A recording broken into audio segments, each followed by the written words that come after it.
Assalamualaikum warahmatullahi wabarakatuh. Bismillahirrahmanirrahim. Alhamdulillahirabbil alamin. Wassalatu wassalamu ala asyrafil anbiya'i wal mursalin wa ala alihi wa ashabihi ajma'in. Amma ba'du. Pertama-tama saya ucapkan segala puji bagi Allah, Tuhan semesta alam. Rahmat dan keselamatan semoga berlimpah atas paling mulianya Nabi dan Rasul, juga atas keluarga dan para sahabat, serta kepada yang mengikuti mereka dalam kebenaran sampai hari kiamat, adapun setelahnya. Pertama-tama marilah kita semua panjatkan puji syukur kehadiran Allah Subhanahu wa ta'ala yang telah melimpahkan rahmatnya kepada kita semua. Kita bersyukur dapat berkumpul di malam ini, malam yang cerah dengan nikmat kesehatan yang masih diberikannya. Tak lupa pula salawat dan salam semoga tercurah kepada junjungan kita Nabi Muhammad SAW serta kepada keluarga dan sahabat-sahabat yang mulia.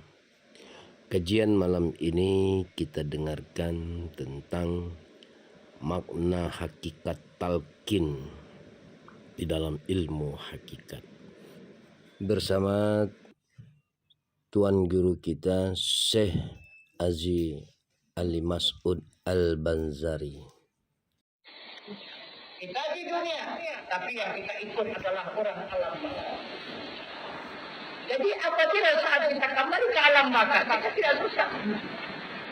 Kita tidak susah. Karena dari sekarang kita sudah mengikuti orang alam baka, orang alam yang besar. Inilah orang yang tidak berpisah dengan Tuhan. Itu iman. Kemudian, Rasulullah lagi menanyakan,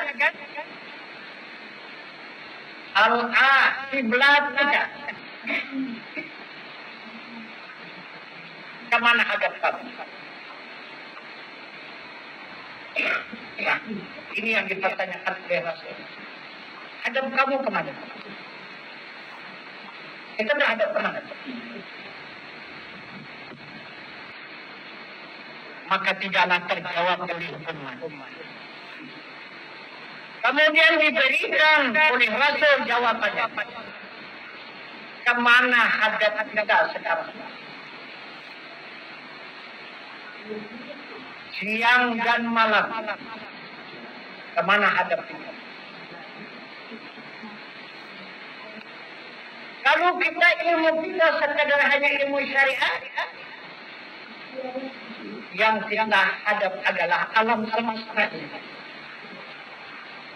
Kita berhadap kepada manusia, berhadap kepada binatang, berhadap kepada tumbuh-tumbuhan, berhadap kepada bumi dan langit.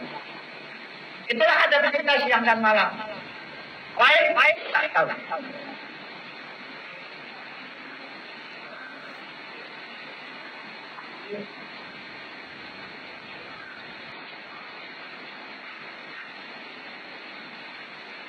Yang kedua,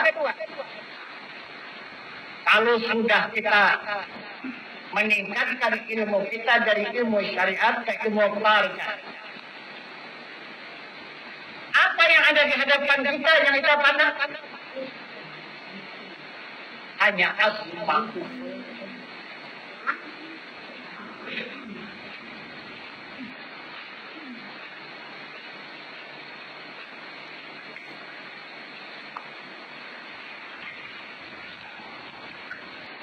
Sudah kita meningkat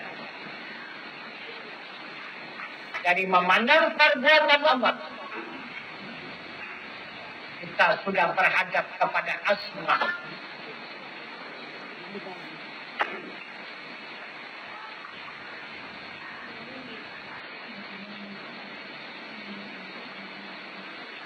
Jadi inilah yang dimaksud oleh Al-Quran untuk memperingatkan kepada sekian hambanya. Summa yatalinu juluduhum wa qulubuhum ila zikrillah. Maksudnya tatapkanlah, masyarakat dari kulit kamu hingga hati kamu zikir Allah. Itulah imam, itulah kiblat kita, hadap kita. Hanya menghadap kepada zikir Allah siang dan malam. Allah, Allah, Allah. Dari kulit sampai ke hati.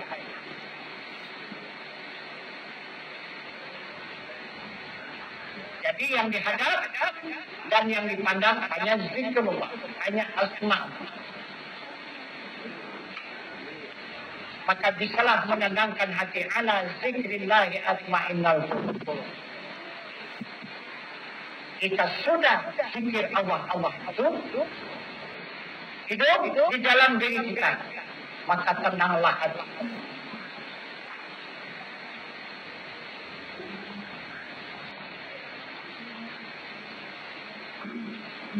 Kemudian kita tingkatkan ilmu kita menjadi ilmu hakikat. Yang dari tarikat ini kita tingkatkan kepada ilmu hakikat. Apa yang kita pandang? Kiblat kita yang kita hadap senantiasa siang dan malam. Tidak ada yang lain. Fa'ainama tuwallu fasamma wajhullah. Barang kemana hadap kamu di sana wajah Allah. Jadi senantiasa memandang wajah Allah yang laisa kamitslihi syai'un wa huwas samiul basir. Memandang wajah Allah yang tidak seumpamanya oleh tiap-tiap sesuatu juga pun, dia yang amat mendengar dan dia yang amat melihat.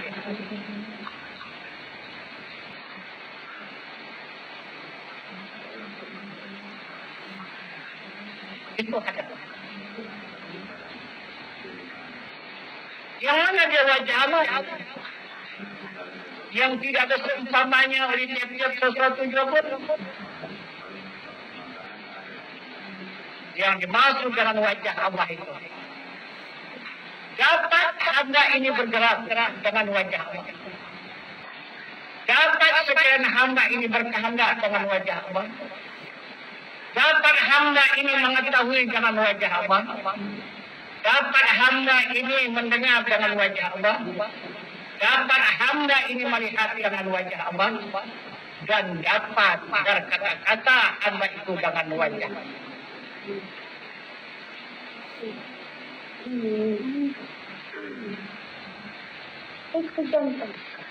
Berkata-kata itu wajah alam namanya. Melihat dengan wajah fasad. Mendengar dengan wajah fasad.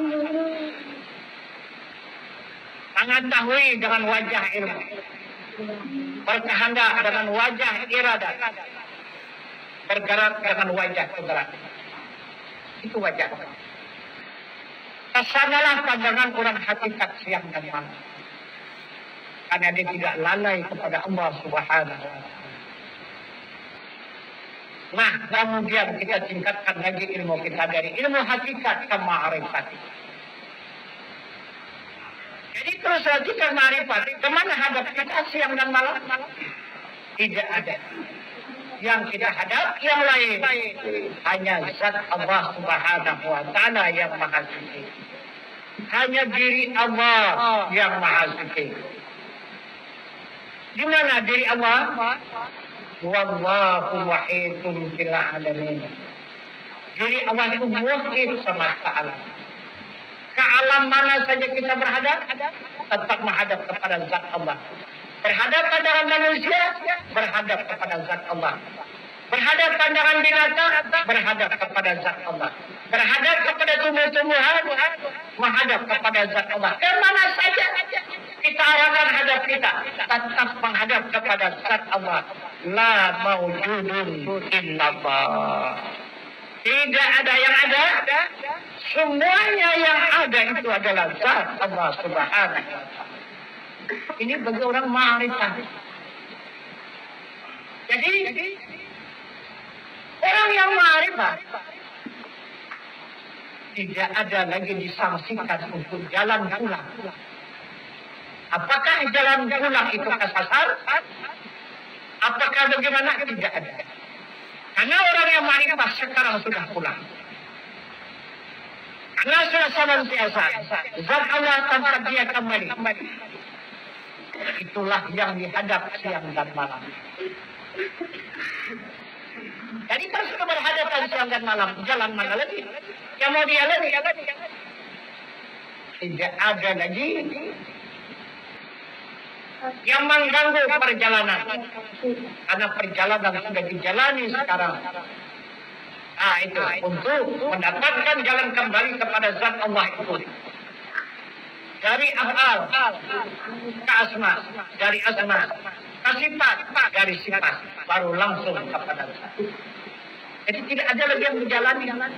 Tidak ada yang diragukan, tidak ada yang disangsikan. Hanya tinggal ketentuan Allah. Berapa lama kita diberikannya waktu menikmati kehidupan di muka bumi. Itu saja. Sampai waktunya udah datang berita dari Allah Subhanahu wa taala sudah hadir. Saat dan waktu kontrak gitu ya, silakan terangkat. Nah, itu satu saat tidak akan ditambahnya lagi, satu saat tidak akan dimundurkannya. Tepat pada waktunya.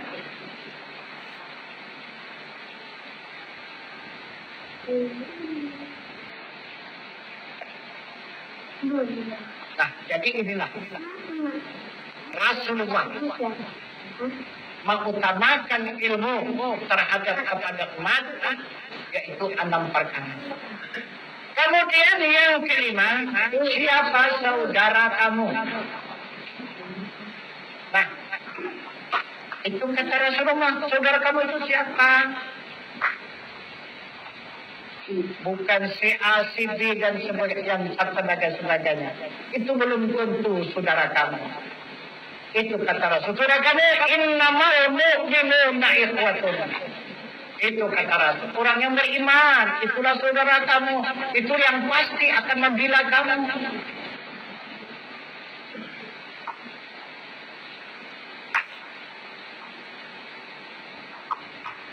Itu kata Rasul. Dan yang terakhir, Rasul bertanya, siapa bapak kamu? Sudah punya bapak?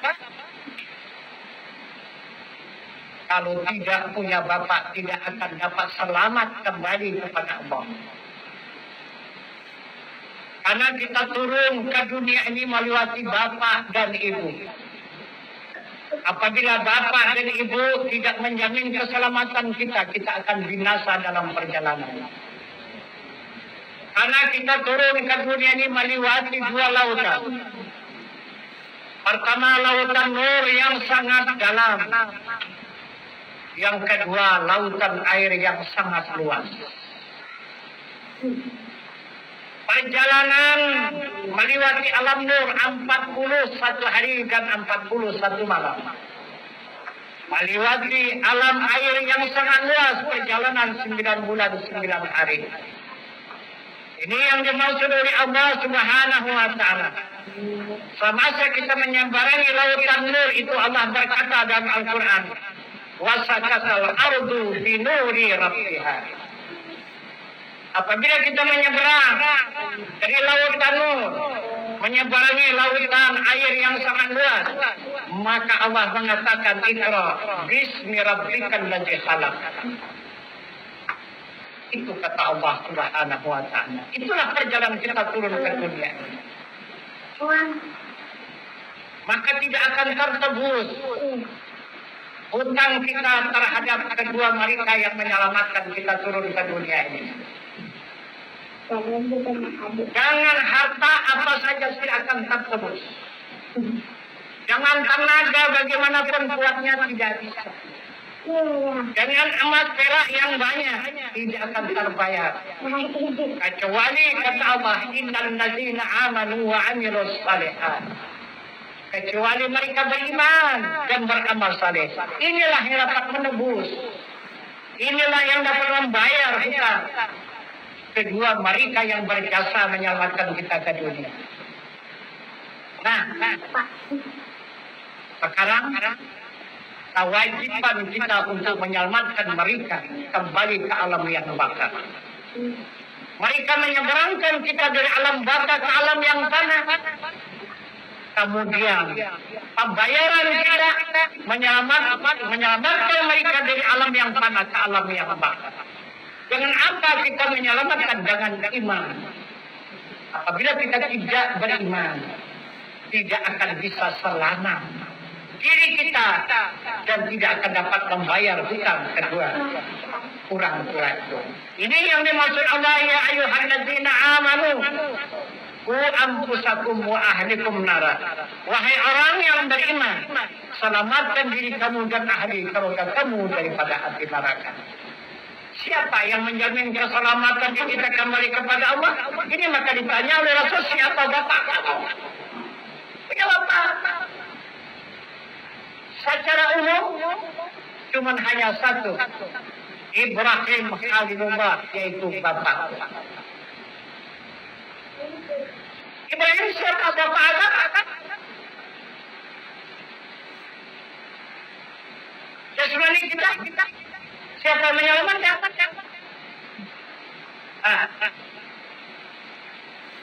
Maka Allah memberikan lagi bapak satu lagi, Adam alaihi salam. Itulah yang menyelamatkan badan jasmani kita. Rohani kita, siapa menyelamatkan?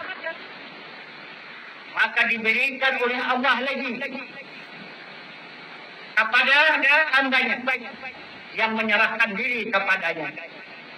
Maka diberikanlah bapak ini untuk menjamin keselamatan kembali ke hadrat Allah, yaitu Nabi kita Muhammad sallallahu alaihi wasallam. Inilah yang menyelamatkan rohani kita. Jadi Adam alaihissalam menyelamatkan badan jasmani kita, Nabi kita Muhammad SAW menyelamatkan rohani kita, dan Nabi Ibrahim alaihissalam menyelamatkan agama kita untuk kembali kepada Allah Subhanahu wa Ta'ala. Inilah ajaran Rasulullah selama 13 tahun di Jabal Qudus. Tapi ini baru awal-awalnya. Ini baru biji-bijinya. Nah, bagaimana pecahannya? Bagaimana keterangan yang sebenarnya? Nah, itulah yang kita kaji, memakan waktu 13 tahun. Sesudah 13 tahun diajarkan oleh Rasul 6 pertanyaan ini sudah dapat dijawab oleh umat. Barulah Nabi meninggalkan umat beserta sahabat di Jabal Qudus. Turun Nabi ke Masjidil Haram Makkah Al-Mukarram. Barulah didatangi oleh malaikat Jibril. Kemudian Rasulullah dibedah dadanya oleh malaikat Jibril. Disucikan hatinya dengan air Zam-Zam. Dimasukkan beberapa kesenangan Allah.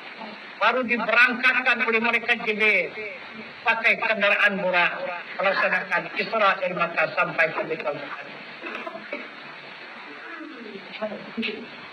Dari Baitul Maqdis dimi'rajkan, dinaikkan melewati langit 7 lapis langit. Kemudian terus lagi diberangkatkan Nabi kita Muhammad melewati alam nur 70.000 lapis.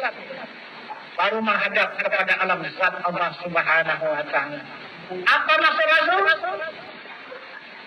Memberikan pelajaran kepada umat dengan secara perbuatan, tidak lagi dengan lisan, dengan perkataan. Ini perjalanan Isra dan Mi'raj. Ini perjalanan iman. Inilah perjalanan satu malam. Pelajaran yang secara perbuatan tidak ada dengan perkataan. Itu yang dikatakan dakwah Rasul itu ada dua. Pertama bil lisan, kedua bil hal. Lisan perkataan, hal ini perbuatan. Maka barulah ilmu yang diajarkan oleh Rasulullah kepada sahabat. Jika diajarkan oleh sahabat mengikut perjalanan Muhammad Rasulullah Isra dan Mi'raj, baru dikatakan ilmu itu menjadi iman. iman, yaitu pengenalan kepada zat Allah Subhanahu wa Ta'ala. Jadi iman ini adalah menunjukkan jalan pulang. Itulah jalan pulang kepada Allah. Siapa yang tidak bisa mengikuti jalan pulang, jalan Nabi Isra dan Mi'raj, maka tidak dapat jalan pulang. Itulah satu-satunya jalan kita pulang kepada Allah. Nah, itu yang dicontohkan oleh Nabi perjalanan Isra dan Mi'raj itu jalan pulang kepada Allah. Ada jalan lain. Itu jalan yang mustaqim, jalan yang lurus, jalan yang diridai oleh Allah Subhanahu wa Ta'ala. Bagaimana kita mengikuti Rasul? Berjalan dari Mekah sampai ke Mukaddas, naik langit lagi bagaimana? Maka Rasulullah memberikan petunjuk jalan kepada sahabat dan umat untuk mengikuti perjalanan Nabi kita Muhammad SAW untuk menghadap kepada zat, supaya meningkatkan ilmu kepada iman dan meningkatkan bil lisan menjadi bil hal adalah dengan ilmu. Jangan ilmu, kata Rasul tadi. Wa man abadal akhirah fa'alaihi bil ilmi. Ini. Jangan ilmu. Ilmu apa? Ilmu syariat, ilmu tarikat, ilmu hakikat, dan ilmu ma'rifat. Kita tuntut ilmu syariat, berarti kita ikut Rasul. Menjalani dari Mekah sampai ke Baitul Muqaddas. Itu perjalanan Isra. Kita tuntut ilmu tarikat, kita bisa ikut.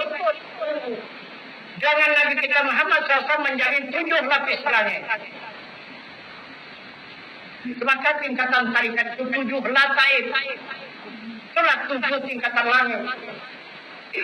Kemudian kita tuntut ilmu hakikat, baru bisa kita mengikuti Nabi berjalan di alam nur 70.000 lapis.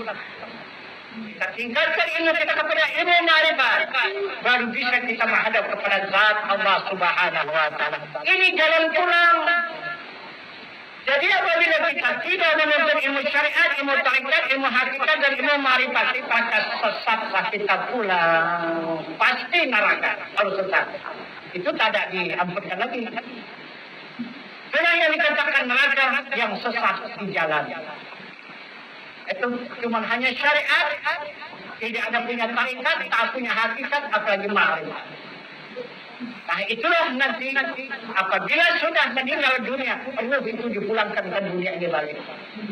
Nah contoh seperti kita salat. Nah itu disuruh menghadap kepada zat Allah. Ingatan dikembalikan kepada zat Allah. Sesudah takbir, maka jatuh ingatan kita kepada dunia, kepada pekerjaan, kepada harta benda, kepada perjalanan segala-galanya. Tidak menghadap kepada zat yang maha suci. Itu contoh. Nah itu. Jadi maksudnya ingatan jangan balik ke dunia. Kembali kepada alam yang bakal. Jangan kepada yang dijadikan, maka kembalikan kepada yang menjadikan. Kenapa maka belum bisa kita pulang kepada yang menjadikan? Karena pengenalan kita masih sedikit. Pengenalan kepada dunia lebih banyak. Kita sudah hapus untuk pengenalan dunia. Maka meningkatlah, sempurnalah pengenalan kita kepada alam yang bagat, kepada diri Allah Subhanahu wa Ta'ala. Maka hilanglah ingatan dunia ini. Ini dikatakan ibadah yang khusus.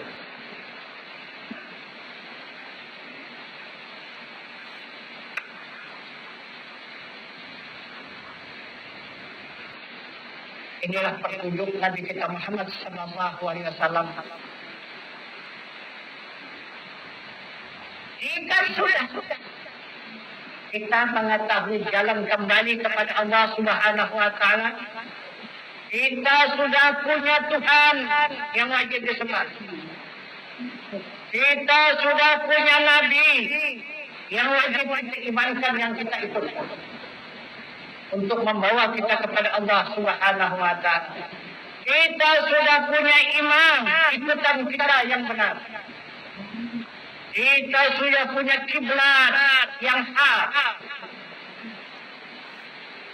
Kita punya saudara yang membela kita. Kita sudah punya Bapa yang menyelamatkan diri kita. Baru kita meningkatkan ibadah. Baru kita tunjukkan dalam ibadah. Ibadah apa? Salat, puasa, zakat, dan haji. Ini ilmu entah kemana, iman entah kemana. Iblat belum ada, imam tidak ada. Kok tiba-tiba ada salat? Salat apa ini namanya? Salat apa yang kita kerjakan itu? Salat yang dimurkai oleh Allah. Bukan salat yang dicintai oleh Allah. Mana salat yang dimurkai Allah? Fawailul lil musallin alladzina hum an salatihim sahun. Itu kata Allah. Celaka dalam sebuah darkawil orang yang salat yang lalai dari ingatan. Itulah yang kita cintai salat tadi. Ini jangan ditegur, jangan dirubah, memberontak ini. Berkata ulama-ulamanya. Inilah yang akan menjadi musuh yang sangat berat. Jangan disentuh, jangan diganggu. Pendengaran mereka. Fawailun lil musallin alladzina an salatihim sahun. Celaka dalam sebuah narkawi. Pikir mereka surga. Celaka setelah kendaraan wanita surga. Maka itu yang diyakinkan salatnya. Maka itu yang disenangi, maka itu yang dicintai. Padahal Tuhan mengatakan itu adalah neraka. Narkawil. Tingkat yang keempat. Nerakanya. Jadi yang dimaksud apa? Kenapa maka mereka neraka melakukan salat? Karena salatnya menghinakan Allah. Salatnya hanya berbohong dengan Allah. Salatnya hanya merampas hak Allah. Itu sudah dikatakan Allah la haula wala quwata, tidak ada daya dan upaya, tapi dia juga mengaku dia punya daya dan punya upaya. Rasul mengatakan la tahrakun zarratin illa bi iznillah, tidak ada yang bergerak walau sebesar jarak kecuali izin Allah. Nah dia juga katanya yang bergerak. Bagaimana? Dia juga yang melakukan itu salah, tidak dikembalikan kepada Allah. Sedangkan yang dimaksud oleh Rasul salat itu minallah billah lillah, daripada Allah kepada Allah bagi Allah. Itulah salat yang dimaksud oleh Allah. Maka dinyatakan oleh Allah salat yang diinginkan oleh Allah kepada hambanya. Qad aflahal mu'minun alladzina hum fi salatihim khashi'un. Sangat beruntung kata Allah bagi orang yang beriman. Nah, beriman dulu, baru beruntung mengerjakan salat itu. Nah itu bagaimana salatnya? Maka salat yang dikerjakan yaitu adalah khusyuk dan tawadhu. Khusyuk yang khusyuk. Itu. Bagaimana salat yang khusyuk? Sejuk mata hatinya dan tenang jiwanya. Itulah di waktu melaksanakan salat.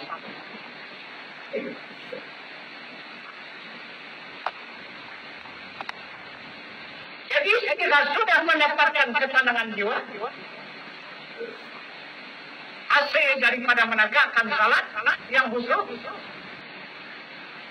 maka inilah yang sangat dicintai oleh Allah. Apa kata Allah?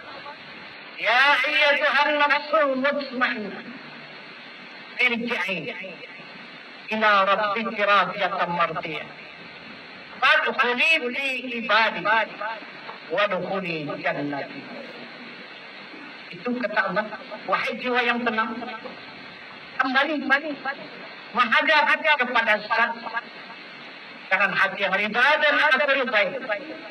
Padkhuli fi ibadi, masuk ke dalam golongan jemaah hamba-hamba. Wadkhuli jannati, dan masuk ke dalam surga. Itulah panggilan Allah Subhanahu wa taala terhadap kepada hamba yang berjiwa tenang. Jiwa yang tenang itu adalah mendapatkan hasil daripada salat yang khusyuk. Salat yang diridai oleh Allah Subhanahu wa taala, karena salat itu dikerjakan karena iman dan ilmu. Bukan hanya sekadar mengerjakan salat begitu saja. Itu adalah karena ilmu dan iman. Makanya salat dia menjadi salat. Maka kita sudah menjadi salat, maka dia adalah menjadi kesimpulan. Inilah orang yang takwa. Nah, jadi itulah yang dipilih oleh Allah Subhanahu wa taala adalah hamba-hambanya yang bertakwa. Barangkali hanya inilah perjalanan keterangan daripada kajian kita pada malam ini. Maka sudah banyak ini jalan-jalannya, keterangan-keterangan yang kita renungkan, yang kita pikirkan supaya dapat diamalkan. Karena ini jalannya ilmu. Jika sudah dia menjadi ilmu, maka tingkatkan menjadi iman. Jadi inilah yang membawa keselamatan kepada diri kita. Dan kemudian kita lanjutkan kembali kepada usuluddin. Jika ada pertanyaan ya kita persilakan. Maka untuk keterangan sebagai mukadimah hanya kita batasi sampai di sini. Maka akan kita lanjutkan dengan usuluddin, yaitu pertanyaan. Wabillahi taufiq wal hidayah. Assalamualaikum warahmatullahi wabarakatuh.